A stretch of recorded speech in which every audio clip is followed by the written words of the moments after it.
नमस्कार, मैं हूं आपके साथ हेमंत कुमार। और आपको तो याद ही होगा कि अभी एक दिन पहले एक खबर आई थी कि हॉर्मुज स्ट्रेट कमर्शियल जहाज़ों के लिए पूरी तरह से खोल दिया गया है। लेकिन आज जो खबर आ रही है और ये वीडियो इसी वजह से बनाना पड़ रहा है, वो भारत के लिए अच्छी नहीं कही जा सकती है, क्योंकि हॉर्मुज स्ट्रेट से जो भारत के जहाज गुजर रहे थे उन पर फायरिंग की खबर है। कहा यह जा रहा है कि जो ईरानी गनबोट्स हैं उन्होंने चेतावनी भी नहीं दी, सीधे फायर कर दिए और इसी वजह से यहाँ पर भारतीय जहाज को वापस से लौटना पड़ा है। इसके मायने ज़रा समझने की ज़रूरत है कि ऐसा क्यों हुआ है। क्या ये एक भूल से हो गया, किसी गलती की वजह से हो गया, या जानबूझकर इसी तरह से भारत के जहाज पर एक्शन किया गया है? क्योंकि जो जानकारी अभी आ रही है उसके मुताबिक ये है कि हॉर्मुज स्ट्रेट से जो भारत का जहाज है वो गुजरने की कोशिश कर रहा था। ये कमर्शियल जहाज था, व्यापारिक जहाज जिसे कहते हैं। और शनिवार दोपहर की बात है जब यहाँ पर गोलीबारी हुई है और फायर हुए हैं इस पर, क्योंकि इसमें एक भारतीय झंडे वाला तेल जहाज भी शामिल बताया जा रहा है। ये जानकारी कई समुद्री और सुरक्षा सूत्रों की तरफ से दी गई है। तो जिस तरीके से जिसे शिपिंग मॉनिटर टैंकर ट्रैकर्स ने रिपोर्ट किया है, और इसी लिहाज से ये खबर हो जाती है बहुत महत्वपूर्ण दोस्तों, क्योंकि ब्रिटेन के जो समुद्री निगरानी केंद्र है, मैरीटाइम ट्रेड ऑपरेशन सेंटर की तरफ से जो जानकारी सामने आई है वो ये है कि ईरान के रिवोल्यूशनरी गार्ड कोर्प्स की 2 गन बोट्स है वो इस टैंकर्स के पास आई और बिना किसी रेडियो चेतावनी के उन्होंने फायरिंग शुरू कर दी है। और इसीलिए जहाज को वापस से यूटर्न करना पड़ा है, वापस से इसे पीछे हटने के लिए मजबूर होना पड़ा है। अब इसके बाद एक्शन क्या हुआ है वो मैं आपको बताने वाला हूं, क्योंकि इसके बाद जो दोनों जहाज बताए जा रहे हैं वो बिना हॉर्मुज स्ट्रेट को पार किए वापस से लौटने पर मजबूर हुए हैं। हालांकि जहाज और उसके जो क्रू मेंबर्स हैं वो अभी सुरक्षित बताए जा रहे हैं, उन्हें किसी प्रकार की कोई हानि नहीं पहुंची है। अब जो मीडिया रिपोर्ट्स है वो ये कह रही है कि ये जो भारतीय जहाज है, ये जो कमर्शियल जहाज है, ये करीबन 20 लाख बैरल तेल लेकर के जो है वो आ रहा था, लेकिन इसे वापस लौटना पड़ा है। और इस घटना के बाद भारत का रिएक्शन क्या आया है ये जानने की आपको ज़रूर उत्सुकता होगी। और देखिए, बहुत ही सख्त एक्शन जो रिएक्शन है भारत का वो इस वक्त आया है। और जो जानकारी अभी सामने आ रही है वो ये आ रही है कि भारत ने इस पूरी घटना पर तल्ख रुख दिखाया है। और एएनआई की रिपोर्ट ये कह रही है कि भारत के विदेश मंत्रालय की तरफ से क्या किया गया है। एमईए ने भारत में तैनात ईरान के जो राजदूत हैं डॉक्टर मोहम्मद फ़तली, उनको तलब किया है और इस घटना पर औपचारिक विरोध भारत की सरकार की तरफ से दर्ज करवाया गया है। तो इससे पहले देखिए कि दोस्तों, ईरान ने हॉर्मुज को बंद करने का ऐलान किया था और वो आप सबको पता है। ईरान का ये आरोप था कि अमेरिका सीज़फायर का उल्लंघन कर रहा है और इसीलिए 24 घंटे के भीतर उसने अपना फैसला बदल दिया।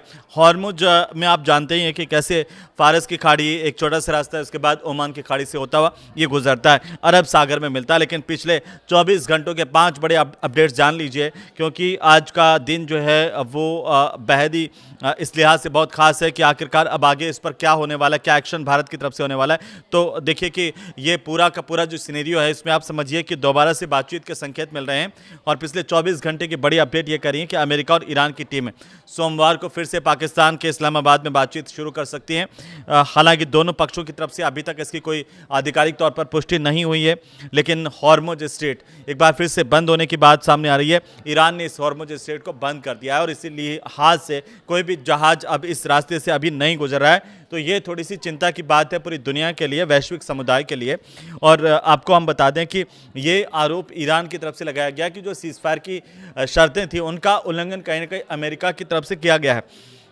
और अमेरिका इस सीज़फायर का समझौता जो है उस पर ठीक तरीके से उनका पालन नहीं कर रहा है, उन समझौते का। अब अमेरिका की तरफ से जो अपने पास रिजर्व तेल था उसमें से कंपनियों को दिया गया, ये जानकारी सामने आ रही है। 2.6 करोड़ बैरल तेल जो है वो अमेरिका ने निकाला है। और ये कहाँ गया है? अमेरिका ने इमरजेंसी ऑयल का जो अपना स्टॉक है उसमें से करीब 2.6 करोड़ बैरल्स जो तेल है वो निकाल करके 9 ऐसी कंपनियां उनको दिया है। इसके पीछे की मंशा ये बताई जा रही है कि कहीं तेल संकट के चलते दाम नहीं बढ़ जाए या वैश्विक समुदाय में इसे लेकर के कोई परेशानी खड़ी नहीं हो जाए, इस वजह से ये किया गया है। लेकिन तीसरी तरफ अगर हम देखते हैं तो अमेरिका की जो नाकाबंदी है वो चल रही है, वो जारी है, क्योंकि ट्रंप ने ये कहा कि ईरान के साथ समझौते में अब कोई बड़ी अड़चन नहीं बची। हालांकि डील पूरी होने तक नौसेना की जो नाकाबंदी है वो रहेगी, ऐसा अमेरिका का बयान है। लेकिन घर वापसी पर क्या हो रहा है, क्योंकि घर वापसी पर देखिए इजराइल और लेबनान के बीच में सीज फायर लागू होने के बाद लेबनान में अब हजारों लोग अपने घरों की तरफ लौटने लगे हैं। ये तो हो गई भाई जो इस पूरे सिनेरियो को लेकर के जो सबसे बड़ी अपडेट है। लेकिन ईरान को लेकर के ट्रंप के 7 बड़े दावे हैं, वो आपको चौंका सकते हैं। और पहला दावा क्या है उसमें, उस पर भी हम नजर डाल लेते हैं, क्योंकि ईरान ने हॉर्मुज स्ट्रेट को खोलने और कभी बंद ना करने पर सहमति दे दी है। ऐसा कौन कर रहा है? ऐसा कह रहा है अमेरिका। हो क्या रहा है, इसका उलट हो रहा है। उधर ईरान ने हॉर्मुज को बंद करने की बात ही कर दी है कि हॉर्मुज अब पूरी तरह से बंद हो गया, क्योंकि अमेरिका शर्तें ठीक तरीके से पालन नहीं कर रहा है जो समझौता हुआ उसकी। दूसरी बात जो दावा किया अमेरिका की तरफ से, ट्रंप की तरफ से, वो यह है कि ईरान के जितने बंदरगाह हैं वहां पर अमेरिकी जो नौसैनिक नाकाबंदी अभी जारी रहने वाली है, और जब तक दोनों देशों के बीच में पूरा समझौता नहीं हो जाता। देखिए इस्लामाबाद में एक बार फिर से बातचीत की शुरुआत होने की बात कही जा रही है, लेकिन जब तक पूरा समझौता नहीं हो जाता है तब तक यहां पर ईरान के बंदरगाहों पर अमेरिका की जो नौसैनिक बेड़े हैं वो रहेंगे। ऐसी बातचीत ट्रंप की तरफ से की गई, इस तरह का बयान आया है।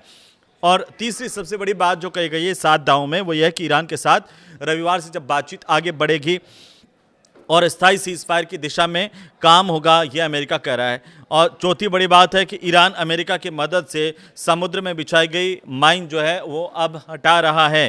अब आप देखिए ईरान अपना एनरिच्ड यूरेनियम अमेरिका को सौंप देगा, ये भी अमेरिका ने दावा किया, लेकिन ईरान ने अभी इस पर साफ इनकार कर दिया, मना कर दिया। लेकिन आप इसे देखिए कि ईरान ने अपना परमाणु कार्यक्रम अनिश्चित समय के लिए रोकने पर सहमति दे दी है, ये भी अमेरिका कह रहा है, ये भी ट्रंप दावा कर रहा है। अमेरिका ईरान के न्यूक्लियर साइट से यूरेनियम निकालने के लिए साथ में काम करेगा। तीसरी तरफ एक गंभीर बयान जिसे हम कह सकते हैं कि थोड़ा चिंता पैदा कर सकता है इन समझौतों को लेकर के, वो ये है कि ट्रंप ये कह रहे हैं कि अगर राजी राजी ईरान अपने यूरेनियम को हमें नहीं सौंपता है तो हम ज़बरदस्ती इस यूरेनियम को लेकर के आएंगे दोस्तों, और ये हो सकती है चिंता की बात। लेकिन आपको ये वीडियो कैसा लगा हमें ज़रूर से बताइए। और अभी इसके ऊपर भारत की तरफ से जो रिएक्शंस हैं वो अभी आ रहे हैं, आगे क्या होने वाला है, क्या ईरान के दूतावास को और कड़ी चेतावनी भारत दे सकता है ताकि भविष्य में इस तरह की खबरें जो है भारत को लेकर के कम से कम सामने नहीं आए। आप इसे लेकर क्या सोच रहे हैं हमें ज़रूर से बताइए, कॉमेंट कीजिए, शेयर कीजिए। नमस्कार।